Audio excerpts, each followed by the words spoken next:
어제가 6.25 전쟁 발발 72주년이 되는 날이었습니다. 민족이 총부리를 겨누었던 가슴 아픈 상흔의 날이었습니다. 다시는 이런 비극이 있어서는 안 된다고 다짐하지만 아직까지 우리는 분단된 상태로 가슴 졸이며 살아가고 있습니다. 지난 2월 24일 러시아가 우크라이나를 침략하여서 벌써 4개월이 지났지만 아직까지 포화가 이어지고 있습니다. 이것을 보면서 전쟁으로 인해 고통당하였던 우리의 가슴 아픈 기억들이 더 생생하게 떠오릅니다. 온 전 세계가 이 전쟁의 소용돌이 속에서 몸살을 앓고 있습니다. 하루빨리 이 모든 아픔에서 벗어나는 그날이 있기를 함께 기도하는 저와 여러분이 되어야 될 줄 믿습니다. 지피지기면 백전불태라는 말이 있습니다. 전쟁할 때 적을 알고 나를 알아야 승리할 수 있다는 말입니다. 적을 잘 모르면 이기기 어렵습니다. 코로나가 한창 유행되던 때에 수원의 어느 교회에서 코로나 바이러스 집단 감염이 일어났습니다. 모임 자체에 문제가 있었다기보다는 전염병 확산의 방지의 목적으로 소금물을 뿌린 것이 오히려 집단 감염의 원인이 되고 말았습니다. 목적은 선했지만 제대로 알지 못하고 처리한 일이 안타까운 결과를 가져온 것이었습니다. 적에 대해 잘 몰라서 일어난 일이었습니다. 적에 대해서 잘 모르는 것도 문제지만 적이 누구인지 모르는 경우는 더 심각합니다. 자중질환이라는 말처럼 같은 뼈끼리 싸우면 망하게 되어 있습니다. 그래서 성경은 교훈합니다. 만일 서로 물고 먹으면 피차 멸망할까 조심하라, 이렇게 말씀하고 있습니다.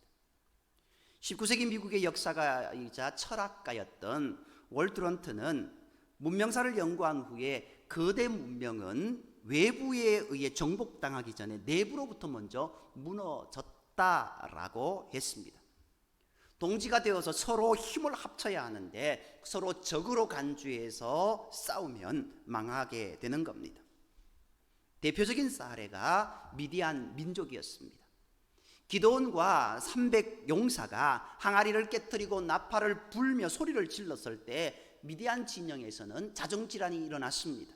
자기 편끼리 서로 칼로 찔러 죽였다라고 사사기 8장이 기록하고 있지 않습니까? 그래서 우리는 우리의 적이 누구인지를 잘 알아야 합니다. 에베소서 6장은 우리에게 영적인 전쟁이 있는데 우리의 영적인 대적이 누구인가에 대해 상세히 설명하고 있습니다.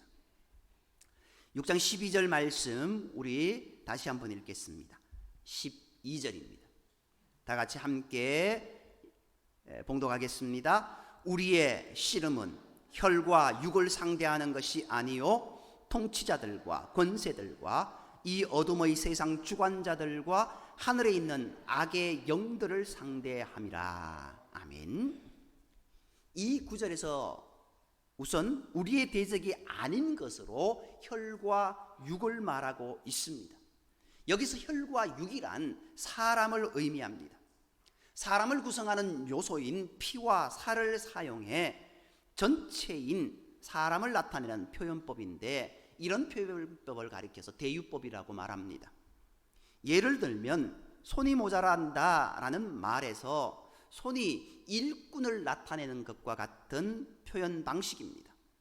그러니까 우리가 싸워야 할 대상이 혈과 육이 아니라는 말씀은 결국 우리가 싸워야 할 대상은 사람이 아니라는 것을 의미하고 있습니다.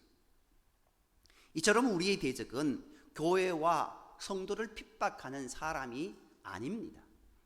그러면 우리가 싸워야 할 대상이 누구입니까?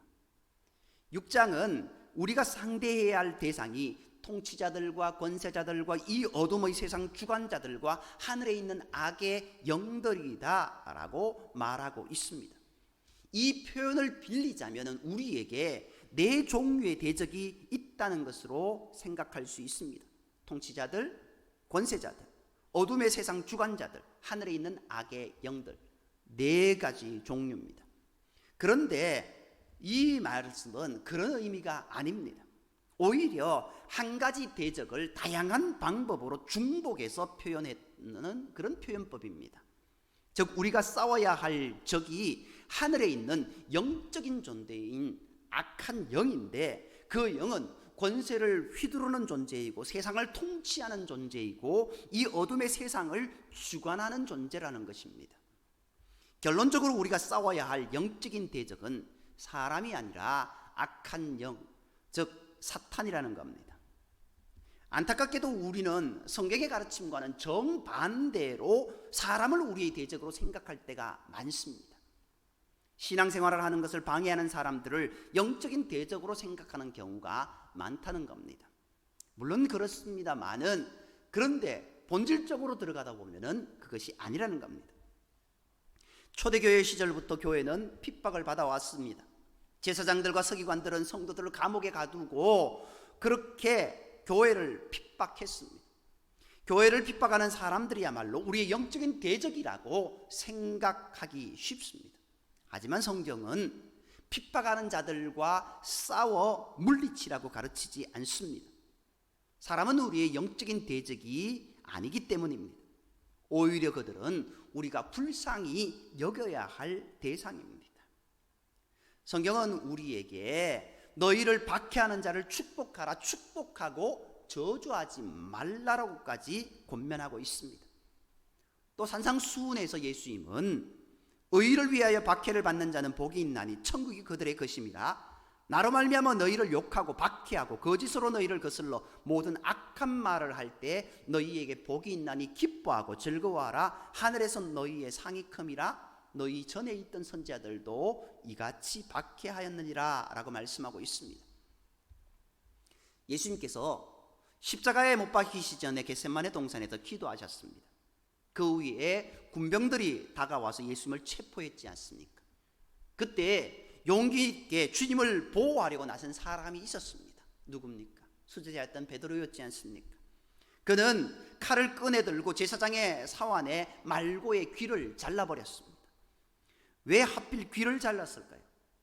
사실 귀를 자르고 싶어서 자른 것일까요? 베드로는 그 사환을 죽이려고 칼을 휘둘렀는데 상대방이 피하면서 귀가 잘렸을 것입니다.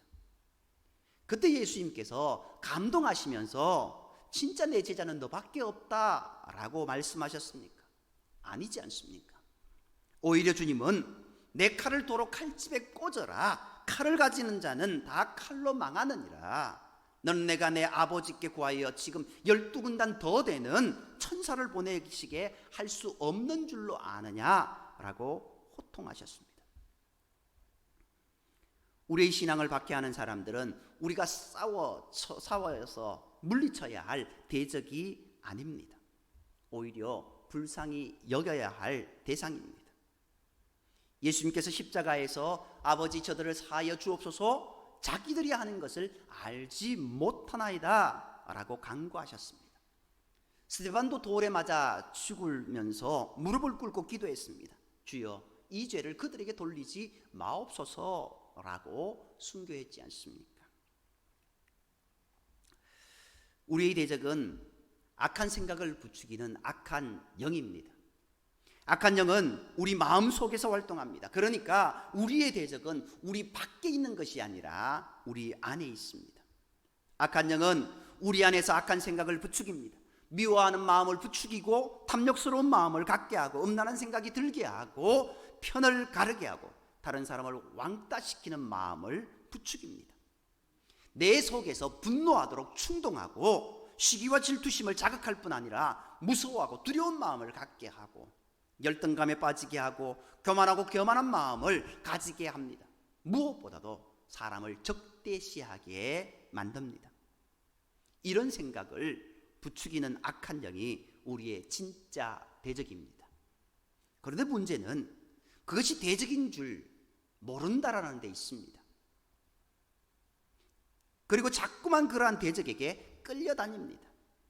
이런 영적인 대적과 맞서 싸워야 합니다.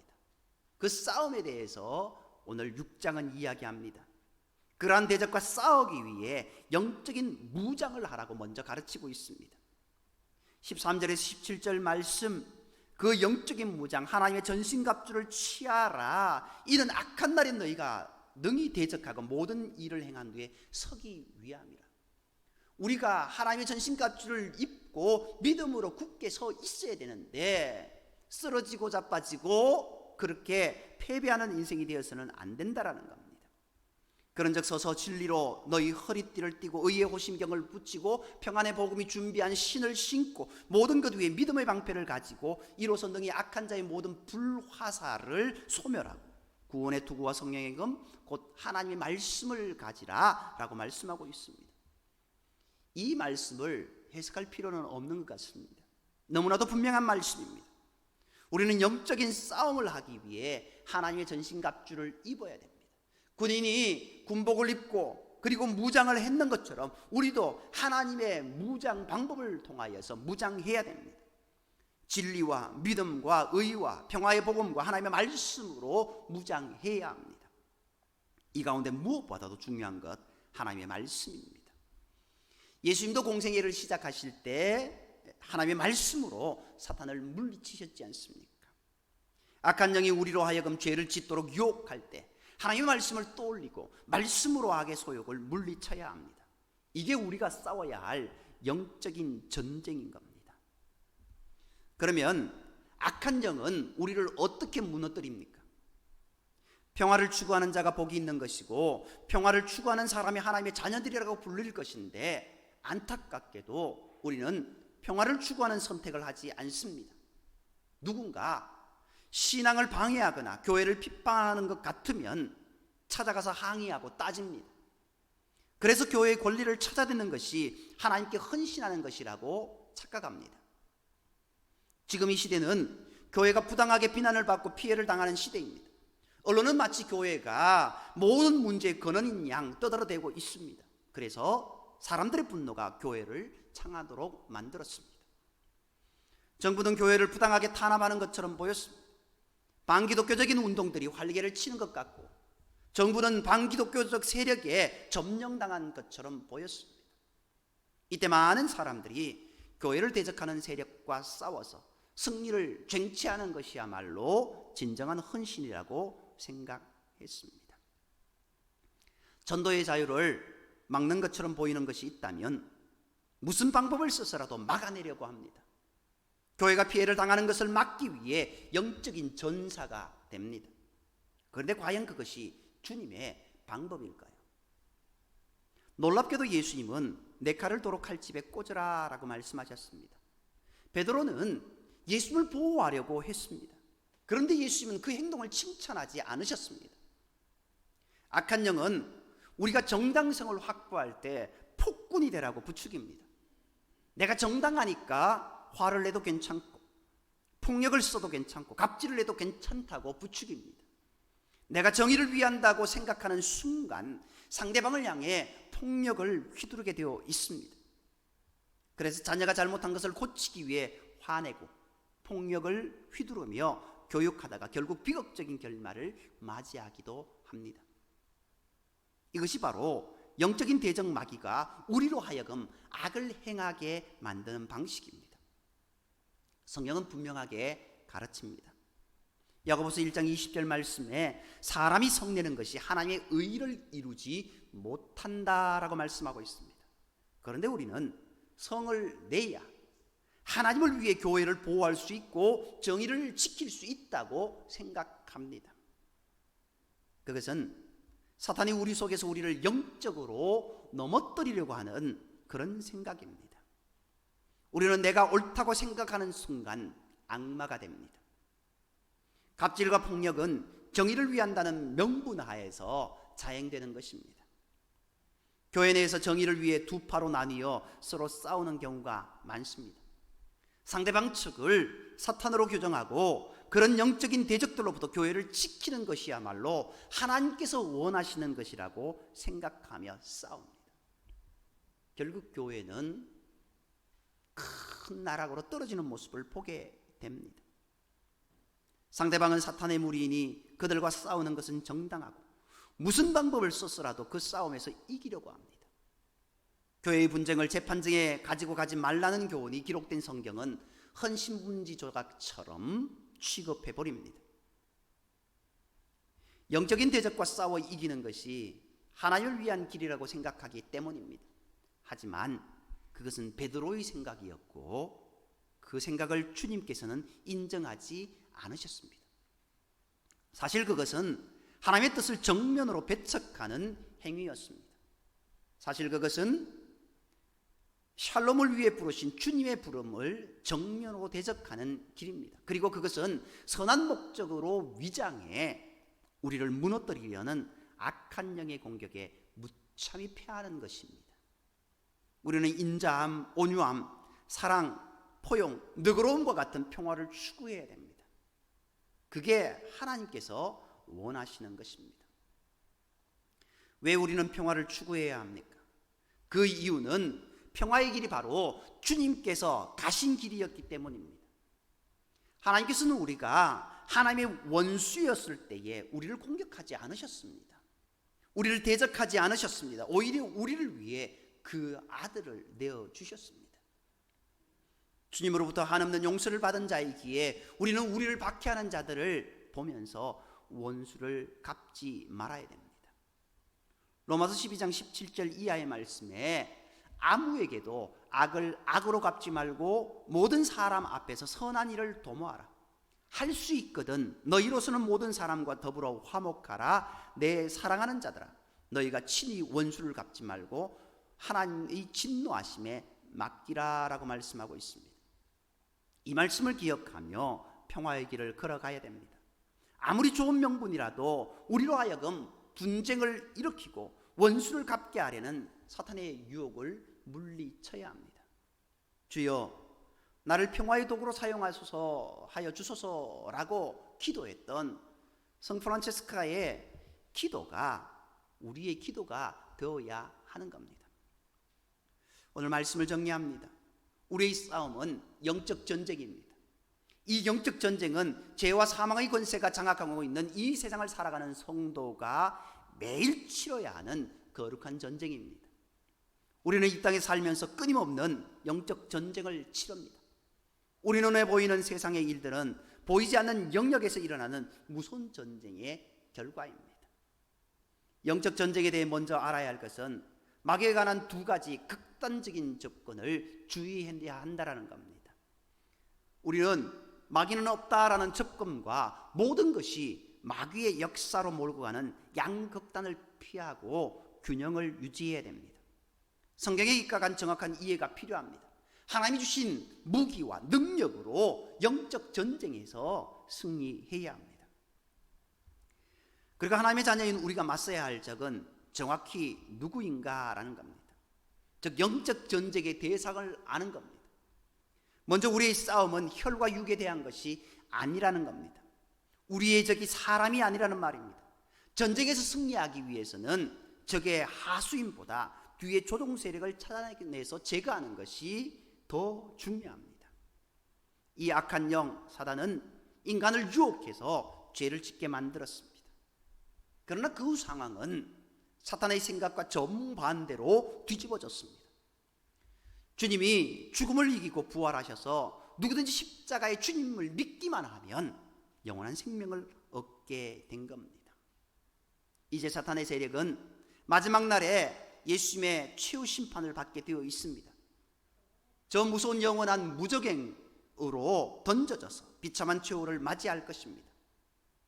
우리는 이미 알고 결과를 알고 임하는 경계에 있습니다. 중간에 힘들어도 자신과의 여유를 가져야 됩니다. 마귀도 자신의 운명을 다 알고 있습니다. 마지막을 다 알고 있습니다. 그래서 주님이 오실 날이 더 가까울수록 더 기승을 부리고 발악을 하는 겁니다. 오늘 우리가 거기에 유혹되고 거기에 넘어지는 인생이 아니라 주님으로 승리하는 저와 여러분이 되어야 될 줄 믿습니다. 우리에게 말씀합니다. 세상에서 환난을 당한다 라고 말합니다. 그러나 담대하라, 능히 이길 것이다 라고 주님은 우리에게 분명히 말씀하셨습니다. 우리 안에 계신 주님, 그 주님으로 인하여서 모든 문제가 해결되고 이기는 저와 여러분이 되어야 될 줄 믿습니다. 말씀 가운데, 믿음 가운데 온전히 걸어가 정말 영적 싸움에서 승리하여 하나님의 은혜의 나라로 들어가는 저와 여러분이 되기를 주님의 이름으로 축복합니다. 기도드리겠습니다. 사랑관의 하나님, 오늘 우리가 살아가는 이 세상 속에 많은 전쟁과 싸움과 소용돌이들이 있습니다. 그러나 그 현상을 바라봄이 아니라 그 싸움의 근원적인 문제 앞에 우리가 맞닥뜨릴 수 있는 은혜를 허락하여 주옵소서. 우리의 마음의 생각, 악한 모든 것들, 주님을 믿는 믿음 가운데 말씀으로 승리하여 이길 수 있는 은혜를 허락하여 주옵소서. 무엇보다도 우리가 악에게 치지 말고 주님의 말씀 가운데 온전히 굳게 설 수 있는 은혜를 허락하여 주옵소서. 우리 주변에 나를 박해하고 힘들게 하는 모든 자들, 그들을 대적하는 것이 아니라 그들을 불쌍히 여기고 오히려 기도할 수 있는 넉넉함을 허락하여 주시고, 주님께서 마지막까지 기도하시며 용서를 구했던 것처럼 우리도 주님의 그 본을 받아 믿음으로 나갈 수 있는 은혜를 허락하여 주시고, 무엇보다도 마지막 날 우리의 모습은 영원한 생명의 나라로 돌림받는다라는 그 믿음 가운데 참고 견디고 하나님 주신 은혜 가운데, 말씀 가운데, 믿음 가운데 기쁨으로 나아갈 수 있는 우리의 삶이 되게 인도하여 주옵소서. 모든 말씀을 사랑하시는 예수님의 이름으로 감사하며 기도드립니다.